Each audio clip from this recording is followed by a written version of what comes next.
বিয়ের আগে husband call দিয়ে বলল, আচ্ছা আমি তো প্রবাসে থাকবো, প্রবাসে চলে যাব, তোমার কিন্তু বেশিরভাগ সময়টা একাকিত্ব সময় পার করতে হবে, আমার পরিবারের সাথে তোমার থাকতে হবে। আমি কোনো সময় তোমাকে কল দিতে পারবো, কোনো সময় তোমাকে কল দিতে পারবো না, কাজের চাপে আমি অনেক সময় বিজি থাকতে পারি। তো তুমি কি পারবে আমাকে মেনে নিতে? আমি কোনো কিছু না ভেবেই যেন বলে দিলাম যে অন্য কেউ যদি পারে তাহলে আমি কেন পারবো না।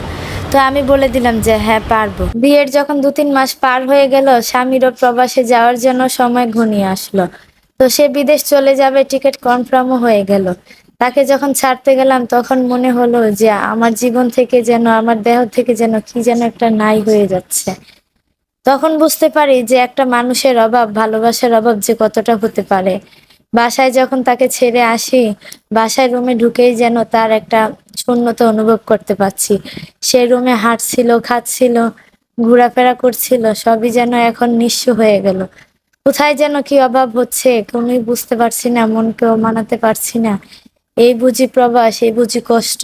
তার যাওয়ার কিছুদিন পর থেকেই যেন চোখে ঘুম নেই, খাওয়া নেই, কোনো কিছুই যেন ভালো লাগছে না, শুধু নিজেকে একাকিত্ব বোধ হচ্ছে।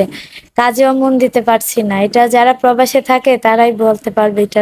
যখন দেখি কোনো স্বামী স্ত্রী হাতে হাত রেখে রাস্তায় হাঁটছে, একে অন্যের কেয়ার করছে, একে অন্যকে খাইয়ে দিচ্ছে, একসাথে চলাফেরা করছে, এগুলা দেখলে মনটা ভীষণই খারাপ হয়ে যায়। আমার স্বামীও যদি থাকতো, আমিও হাতে হাত রেখে পার্কে ঘুরতে যেতে পারতাম, খাইয়ে দিতে পারতাম, একে অন্যকে কেয়ার করতে পারতাম, জীবনটা আরো সুন্দর হতে পারতো। কিন্তু আমাদের জীবনটা তো আর আবেগ দিয়ে চলবে না, পরিস্থিতিতে আমাদেরকে অনেক কিছু মেনে নিতে হয়, না চাইলেও মেনে নিতে হয়। পরিস্থিতি এরকম একটা মানুষকে অনেক কিছুতেই অভ্যস্ত করে ফেলে। তো আমরা স্বামীকে ছাড়া থাকতে থাকতে যেন একটা সময় যেন অভ্যস্তে পরিণত হয়ে যায়। তো জীবন তো জীবন চলতেই থাকবে জীবনের মতো, কখনো কাউকে ছাড়া যে চলা যায় না সেটাও কিন্তু না। তো আমাদেরকে 2 বছর, 3 বছর, 5 বছরের জন্য অপেক্ষা করে থাকতে হয়। সে যখন আসে তখন একটা নির্দিষ্ট সময়ের জন্য আসে। এই সময়টাতে আমাদের নিজেরা একটু সুখ আনন্দ একে অন্যের সাথে ভাগাভাগি করে আমরা এই সময়টা পার করে থাকি।